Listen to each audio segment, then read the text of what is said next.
So I'm drinking my morning coffee. I am enjoying my morning weed and listening to one of my favorite tarot and intuitive oracle readers on YouTube. And, I've just been thinking about how much life has just been kicking my ass, but how I've also still been creating art, even though I've been away from Substack and YouTube for so long. I have been working. It's about the releasing of the art, which leads me to the point of this quick podcast episode. And it's that I'm making it. The desire is to say, I made it, right? That's everyone who has an ambition's desire. The ultimate goal is to look back on everything you've done, everything you've been through, and say, I made it. I made it to where I want to be. I made it to my mountaintop.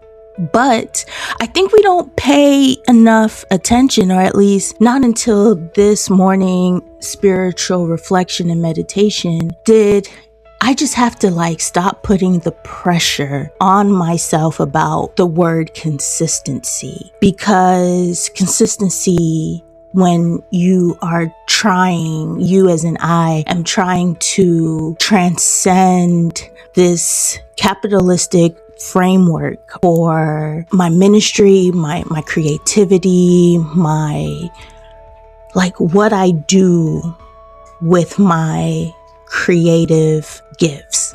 Yes, I absolutely want to, make money, and it's the material conditions that always, pull a person away from their art. But that whole roundabout introduction was to say that I am making it. We're not paying enough attention to the fact that we are making it. I am making the art. I am making the dreams come true. I am doing things at a pace where it is authentically producing what I desire to create. And what I desire to create may not be consistent in terms of the social media content farm where you're just muling things out so that you can keep your audience engaged, you can keep yourself relevant, and you can monetize yourself. You can monetize doing what you have created, what you want to do. But then there's this desire to just have my impact come through within myself, feeling like I'm impactful, coming through as just recognizing I am doing my best to create in a season where all the resources, all the help that I definitely deserve and desire are not where I would like them to be. So with that said, it's with the limited amount of energy, capacity, and overall ability to do what you desire to do, you're still finding a way to do it. And that's so important because you're doing it in the little as you dream and desire and endeavor to do it for and with a lot. Right? So it's a reminder to myself, and I speak in plural when I'm speaking. So as I'm speaking to you, I'm speaking to myself. But I desire to remind myself and my ADHD brain that recognizes the patterns of what it takes to be limitless, and my ADHD brain that is okay, but we want it now. We want to see the fruit of our labor now, because the thing about my autistic brain is I am very aware that things take time and that patience and devotion, discipline and then devotion and dedication.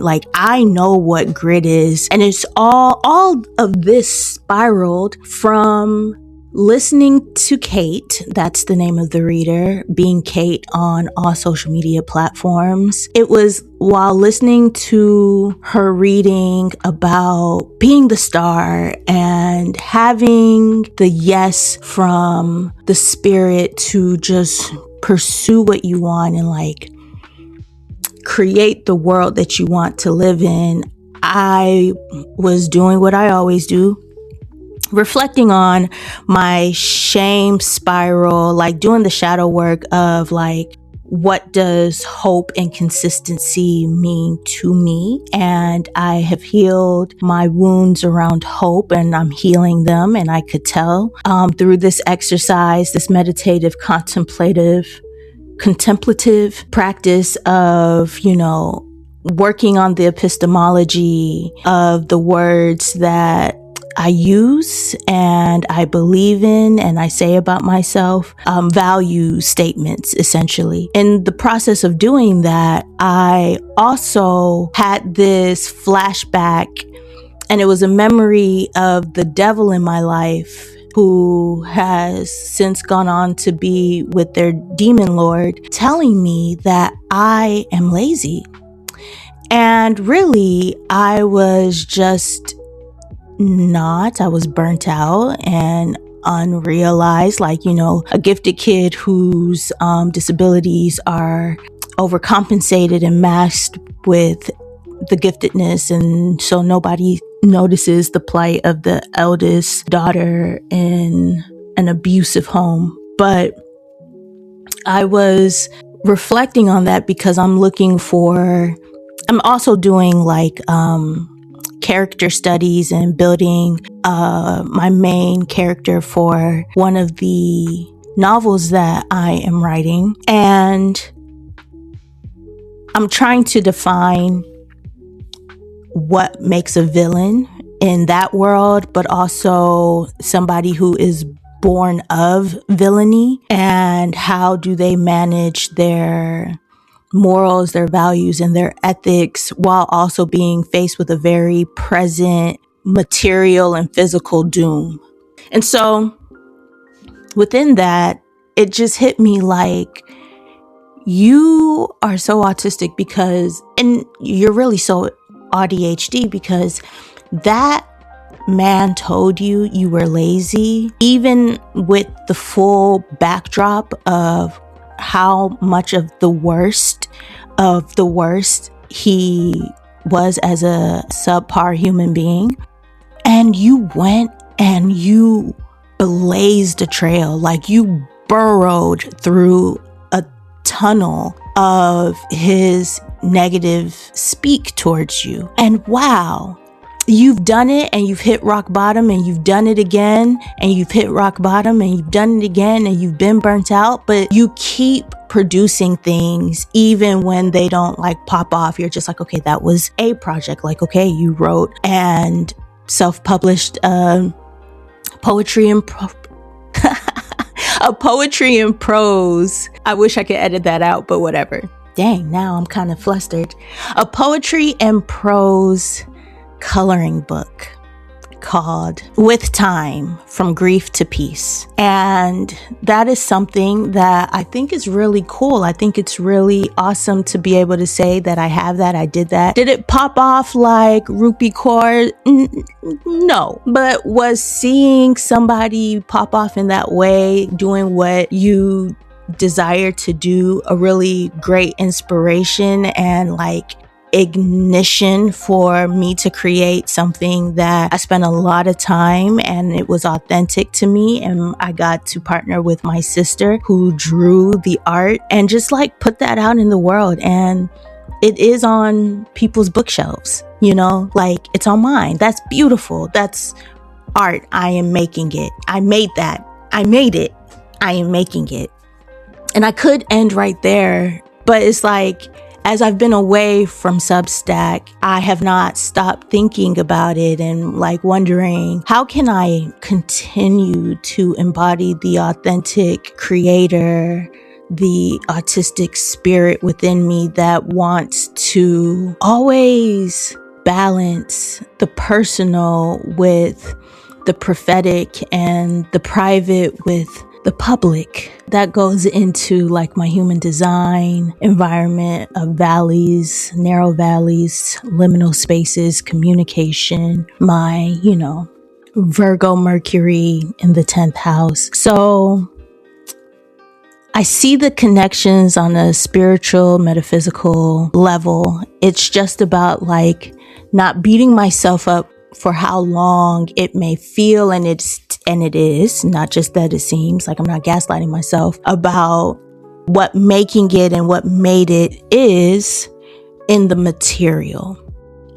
Giving myself a break, mentally, while also not giving up in terms of materially producing and putting things into the world. Like, I put a lot into the world. I put a lot of my art into the world, and art takes time when it's coming from an authentic place and not just to be materially gainful, but that is also the goal of anybody who is making something authentic to themselves, to their soul, and they're sharing it with the public. It is to be able to be self-sustained off of that, or at least crowdsourced sustained, because independence at its core is interdependence. It's everyone giving and receiving. It's the currency of money. It's the currency of the spirit. It's the currency of life and prosperity. Abundance cannot just be a hoarding, stacking type of experience. It must be freely given to be freely received. Yeah, I think that's all I want to say right now. And it's all because I've been thinking. I says that's all I want to say, and then I start talking more. But it's really because I have been watching one of my favorite phenomena, psychic, supernatural anime for the past 2 weeks, week and a half, called Saiki K, as in psychic. And I just really resonate with the protagonist on many levels, while also thinking about how am I using the spiritual powers and the soul gifts that I have, and how am I looking at my world while, being psychically, spiritually gifted. So if you are wondering how all of that would connect to this page, it's the anime that I am recommending is Saiki K. You can find it on Netflix. This is not a paid ad, but it will be one day, prophetically. And you can enjoy just understanding a bit about me through the main character, Saiki. All right, this is super messy, and I hope I'm able to edit this, or else I'm gonna have to tell Substack, don't try people like this anymore. Get an editing system for your podcast. All right, until next time, this is Anime as Spirituality, super short show.